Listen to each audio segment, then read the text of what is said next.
ಹಳೆಯ ರೈತರದೇನು ಭೂಮಿದು ಹಣ ತಕ್ಷಣ ಬಿಡುಗಡೆ ಮಾಡಿ ಮಾನ್ಯ ಉಪಮುಖ್ಯಮಂತ್ರಿ ಹೇಳಿದಂಗೆ 59,000 ಪ್ರಕರಣಗಳೇನಿವೆ 10 ಲಕ್ಷ ಭೂಮಿ ಬೆಲೆ ಇದ್ರೆ 10 ಕೋಟಿ ಅವಾರ್ಡ್ ಮಾಡವ್ರೆ. ಹಂಗಂತ ಅನ್ಬಿಟ್ಟು ನಮ್ಮ ಆಫೀಸರ್ಸು ನಮ್ಮ ವಕೀಲರು ಯಾವನ ಅಡ್ಜಸ್ಟ್ಮೆಂಟ್ ಮಾಡ್ಕೊಬಿಟ್ಟು ಅಂತ ಅನ್ಬಿಟ್ಟು ನಾನ್ ಕೊಡಕ್ಕಂತೂ ತಯಾರಿಲ್ಲ. ಇದು ಸಾಧ್ಯ ಇಲ್ಲ, ಯಾವ ಸರ್ಕಾರ ಕೊಡಕ್ಕೂ ಸಾಧ್ಯ ಇಲ್ಲ.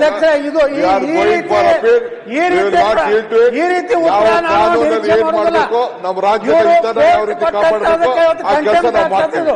ನಾನು ಈ ಅಪೀಲ್ ಆರ್ಡರ್ಗೆಲ್ಲ ನಾನು ಕೋರ್ಟ್ ಹೇಳಿದಕ್ಕೆ ಇವರು ಒಂದ್ ರೀತಿ ಇದಕ್ಕೆ ಯಾವ ನ್ಯಾಯಾಲಯದ ಆದೇಶವನ್ನು ಸಹ ಇವತ್ತು ಪರಿಗಣಿಸದೆ ಇಂಥ ಸದನ ಸಮಿತಿ ಸದನದಲ್ಲಿ ಈ ರೀತಿ ಉತ್ತರ ಕೊಟ್ಟು ರೈತರಿಗೆ ಸಿಗಬೇಕಾದಂತ ನ್ಯಾಯ ಕೊಡ್ತಾ ಇಲ್ಲ ಅಧ್ಯಕ್ಷರೇ. ಅದಕ್ಕೆ ಹೊಸದಾಗಿ ನೀವೇನು ಮಾನ್ಯ ಮುಖ್ಯಮಂತ್ರಿಗಳು ಘೋಷಣೆ ಮಾಡಿದ್ರಲ್ಲ, ಅದನ್ನು 8 ದಿವಸನಾಗಿ ಎಲ್ಲಾ ರೈತರಿಗೆ ಪರಿಹಾರ ಕೊಡ್ತೀರ ಅನ್ನೋಂಥದನ್ನ ಮಾನ್ಯ ಸಚಿವರು ಹೇಳ್ಬೇಕಂತ ನಾವು ವಿನಂತಿ ಮಾಡ್ತೀವಿ.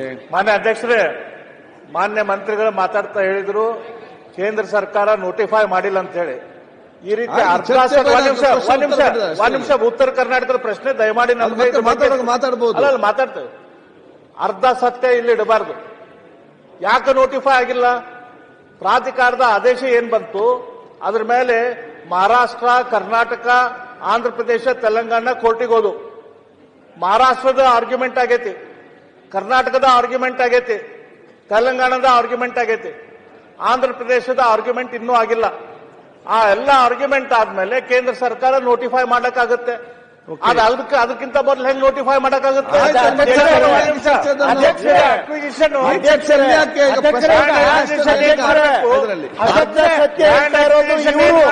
ಅರ್ಧ ಸತ್ಯ ಹೇಳ್ತಾರೆ.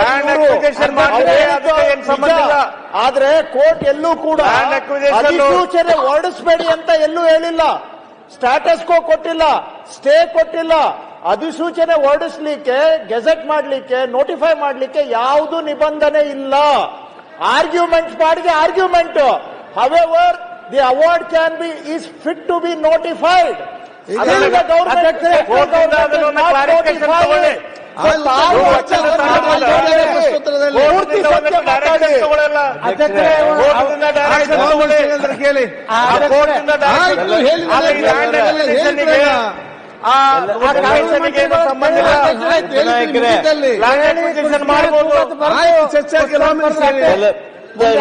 ಜಾರಿ ಮಾಡಲಿಲ್ಲ. ನನ್ನ ಮಾತು ನೋಡಿ ಅಂದ್ರೆ ಇವತ್ತೇನು ಮಾನ್ಯ ಉಪಮುಖ್ಯಮಂತ್ರಿಗಳು ಹೈಕೋರ್ಟ್ ಕೋರ್ಟುಗಳು ಕೊಟ್ಟಂತದನ್ನ ಒಪ್ಪುವುದಿಲ್ಲ, 10 ಲಕ್ಷಕ್ಕೆ 10 ಕೋಟಿ ರೂಪಾಯಿ ಮಾಡ್ಯಾರ ಅಂತೇಳಿ ಇವತ್ತು ನ್ಯಾಯಾಂಗದ ಬಗ್ಗೆ, ನಮ್ಮ ರೈತರ ಬಗ್ಗೆ ಅಪಮಾನಕಾರಿಯಾಗಿ ಮಾತಾಡಿದ್ದಕ್ಕೆ ನಾನು ಇದನ್ನು ಖಂಡಿಸುತ್ತಾ ಸಭಾತ್ಯಾಗ ಮಾಡ್ತೇನೆ. ಅಶೋಕ್ ಕುಮಾರ್ ರೈ ಮಾನ್ಯ ಉಪನಾಯಕರು ಬೆಲ್ಲದವರು